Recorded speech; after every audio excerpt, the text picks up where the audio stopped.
پر نکال دے گا۔ امام بخاری امام مسلم رحمۃ اللہ علیہ نے ذکر کیا بنی اسرائیل کے ان تینوں کا واقعہ، میں شارٹ کٹ پہ ذکر کر دوں۔ کہا جا رہے تھے، بارش آئی، ایک غار کے اندر جا کر کے چھپ گئے، غار کے منہ پر ایک چٹان آئی، غار کا منہ بند ہو گیا، تینوں کے تینوں حیران ہو گئے۔ سب نے کہا کہ اب کون سا طریقہ اور راستہ اور سبب بنایا جائے ہاں کہ اس غار سے نکلنے کی کوئی سبیل اور کوئی راستہ ہمارے لیے ہموار ہو جائے۔ کچھ نہیں سوچ رہا ہے اس بند غار کے اندر جس کے اوپر ایک بڑی چٹان آ کر کے رک گئی، سوائے اللہ کی ذات کے، اللہ کی قدرت کے، اللہ کے واسطے اور اللہ کے وسیلے کے، اور اللہ کے علاوہ کوئی سننے والا بھی نہیں اس بند غار کے اندر۔ تینوں نے اپنے اپنے نیک اعمال کا وسیلہ کیا۔ ایک نے کہا اے اللہ تو جانتا ہے کہ میرے والدین بوڑھے تھے، میں بکریاں چراتا تھا، شام کو بکریاں چرا کر کے لوٹتا، دودھ نکالتا، اپنے ماں اور باپ کی خدمت میں لے جا کر کے پیش کر دیتا۔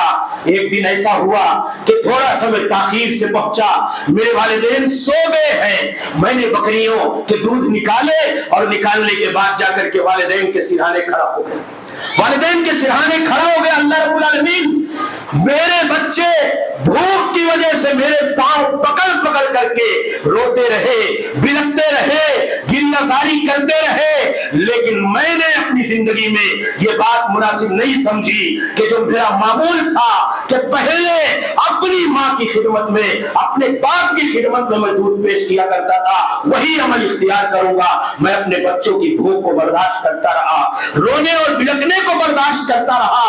اے اللہ اگر تیری رضا و خوشنودی کی خاطر میں نے یہ عمل انجام دیا ہے، کہا جب میرے باپ اور ماں جاگ گئے، بیدار ہو گئے طلوع فجر کے وقت، تو میں نے اپنے ماں اور والدین کی خدمت میں دودھ پیش کیا، اس کے بعد اپنے بچوں کو دیا۔ اللہ یہ نیکی جو ہمارا اپنے والدین کے ساتھ برتاؤ ہے، اگر ہم نے تیری رضا اور خوشنودی کی خاطر انجام دیے ہیں اور تیری بارگاہ میں اس کی کوئی عظمت ہے، اے اللہ تو ہمارے اس غار کے منہ سے اس چٹان کو ہٹا دے۔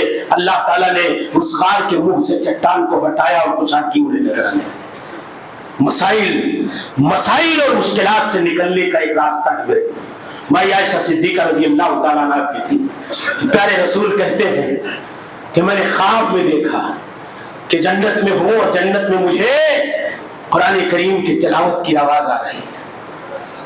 میں نے کہا یہ کون؟ حارثہ ابن نعمان۔ پیارے رسول نے کہا میں نے جنت میں حارثہ کی قرآن کی تلاوت کی آواز سنی۔ میں نے پوچھا وہ کون؟ کا حارثہ۔ پیارے رسول نے کہا کذالک البر کذالک البر کذالک البر وکان ابر الناس بامی، یہی ہے والدین کے ساتھ اس نے برتاؤ کا بدلہ۔ وہ والدین میں اپنی ماں کے ساتھ بہت بہترین برتاؤ کرنے والے تھے۔ اللہ نے جنت کے طور پر نبی کائنات صلی اللہ علیہ وسلم کی زبان رسالت سے بشارت سنا دی۔ وہ اس کرنی اللہ دعائیں سنتا ہے اپنے والدین کی خدمت کرنے والوں کو، میرے بھائی کرنے والوں کی دعائیں مستجاب الدعوات ہو گئے۔ حضرت عمر بن خطاب رضی اللہ تعالیٰ عنہ نے پیارے رسول صلی اللہ علیہ وسلم سے سنا کہ ہاں ایک آدمی ہے یمن میں، قبیلے مراد میں، پھر ایک کرن اس کی ایک شاخ ہے اور اس کا نام اویس ابن عامر ہے۔ اس کے اندر برس کی بیماری تھی، اللہ نے اسے شفا دے دیا، 1 درہم کے برابر اس کی بیماری بچی ہوئی ہے۔ دیکھنا اگر وہ آدمی تمہیں ملے گا یمن کے قبیلے مراد سے کرن کا، تو تم اس سے ضرور مغفرت کی دعا کروا لینا۔ کیا کروا لینا؟ مغفرت کی دعا۔ عمر صحابی رسول جب یمن کا کوئی قافلہ آتا، حضرت عمر بن خطاب پوچھتے کہ اس یمن کے قافلے اور گروپ میں کیا کوئی آدمی اویس ابن عامر نام کا ہے؟ پتہ لگاتے تھے، اس لیے کہ پیارے رسول نے کہا تھا کہ اس سے مغفرت کی یاد کر لینا، درخواست کروا لینا۔ ہاں لو اقسم علی اللہ لابرہ، کہا کہ اگر وہ قسم کھا لے تو اللہ تعالیٰ پوری کر دے۔ ہاں اس کی دعائیں اللہ تعالیٰ سنتا ہے۔ اللہ نے ہاں اس کو بیماری سے شفا دے دی ہے۔ یہ اس کی پہچان اور شناخت ہے۔ ڈھونڈتے اویس سے امیر المومنین عمر بن خطاب کی ملاقات ہوگی۔ جماعت صحابہ میں دوسرے درجے کا آدمی پیارے کہا اگر میرے بعد نبی کوئی ہوتا تو عمر ہوتا. اس کی یہ فکر ہے, ڈھونڈ رہے ہیں وہ اس ابن عامر کو. اور وہ اس ابن عامر سے جب ملاقات ہوئی تو انہوں نے کہا کہ پیارے رسول نے مجھ سے یہ بات, صحابہ سے یہ بات بیان فرمائی کہ ایسا ایسا کر لینا, آپ میرے لیے دعا کر دیجیے. کیوں؟ پیارے رسول نے کہا وہ اپنی ماں کا بہت فرما بردار بیٹا, وہ اپنی ماں کی خدمت کرنے میں اعلیٰ درجے کا انسان ہے, اور اللہ تعالیٰ تمہارے حق میں اس کی گئی مغفرت کی دعا کو رد نہیں کرے گا. انہوں نے حضرت عمر بن خطاب کے حق میں دعا کی. کہا آپ کہاں جا رہے ہیں؟ کہا میں کوفہ جا رہا ہوں. کہا میں امیر المومنین ہوں, کوفہ کے گورنر کو لیٹر لکھ دوں, آپ کی خاص رعایت اور آپ کو خاص سہولیات دے گا. کہا نہیں, احب ان اکون فی غبراء الناس, مجھے نہیں ضرورت ہے, میں گمنامی کی زندگی زیادہ پسند کرتا, مجھے اسپیشل ٹریٹمنٹ حکومت کی طرف سے نہیں چاہیے. دعائیں اللہ رب العالمین سنتا ہے. اس لیے میرے بھائیوں, ماں کی عظمت, بہت ساری باتیں ہیں, بڑا عظیم طویل موضوع ہے. ان کی فرما برداری کرنا یہ عظیم نیکی, جنت کا راستہ, مسائل اور مشکلات کے حل کا ذریعہ. اور اگر ہم نہیں کرتے تو یہ ہمارے لیے بہت بڑی بدنصیبی ہے. والدین کی نافرمانی کرنا یہ خود بہت بڑا جرم ہے. اللہ کی توفیق رہی تو اس کے حوالے سے میں بات کر لوں گا. اللہ رب العالمین نے توفیق دی, ایک مستقل موضوع ہے. پھر آدمی کے مرنے کے بعد, والدین کے مرنے کے بعد اس کے بیٹے اس کے ساتھ کچھ کرنا چاہیں تو یہ بھی ایک بڑا مسئلہ ہے. تو میرے بھائیوں, اپنے والدین کی عظمت کو ہم سمجھیں. حضرت علی بن حسین ابن علی بن ابی طالب, حضرت علی کے پوتے, کہتے ہیں میں رات کو عشاء کا کھانا ماں کے ساتھ نہیں کھاتا تھا. ماں کے ساتھ نہیں کھاتا کہ اگر ساتھ میں بیٹھ کر کے کھائے, میری ماں کی نگاہ اس کھانے کے حصے پر پڑ جائے اور میں نے اس کو اپنے ہاتھوں سے اٹھا لیا تو میری نافرمان برداری ہو جائے گی اور عقوق میں داخل ہو جائے گا, اس لیے نہیں کھاتا میں.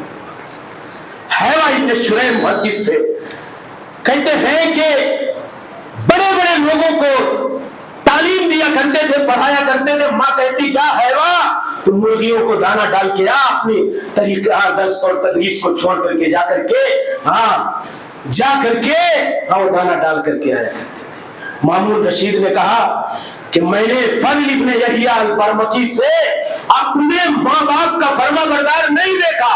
قید خانے کے اندر چلے گئے, وضو گرم پانی سے کرتے تھے.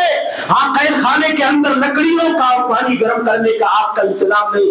کہا اس بچے نے اپنے پیٹ کی گرمی سے رات میں کھڑے ہو کر کے اپنے بدن کی گرمی سے اپنے باپ کے لیے, باپ کے وضو کے لیے پانی گرم کرنے کے لیے اس پانی کے برتن کو چمٹا کر کے رکھا کہ میرا باپ گرم پانی سے وضو کر لے.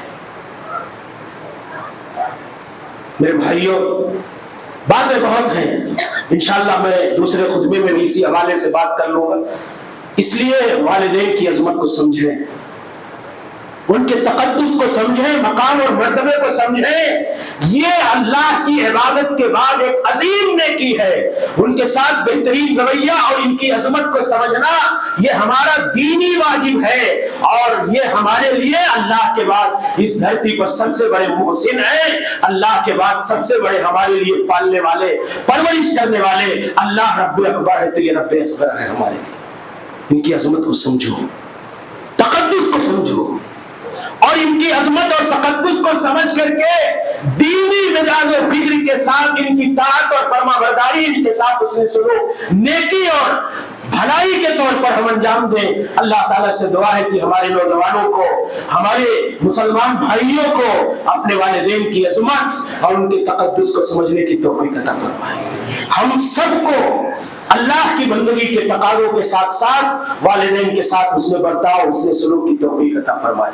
ان کے ساتھ سارے لوگوں کو حسن تعامل کی توفیق عطا فرمائے. ان کے تئیں اپنے فرائض اور واجبات کو سمجھنے کی توفیق عطا فرمائے. اللہ دنیا میں جہاں کہیں مسلمان مجبور مقبول ہے, اللہ اسلام اور مسلمانوں کی مدد فرما, اللہ اسلام اور مسلمانوں کی حفاظت فرما, اللہ اسلام اور مسلمانوں کو اس دنیا میں عزت و سرخروئی کے ساتھ خاص طور سے اپنے وطن عزیز میں دین اور شریعت کی آزادی کے ساتھ جینے اور رہنے کی توفیق عطا فرما۔ اللہ ہمیں بخش دے، ہمارے والدین کو بخش دے اور تمام اہل ایمان کو بخش دے۔ یا اللہ خاتمہ ہو تو اسلام پر ہو، موت آئے تو ایمان پر آئے۔ آمین وآخر دعوانا الحمدللہ رب العالمین۔ استغفر اللہ لی ولکم ولسائر المسلمین۔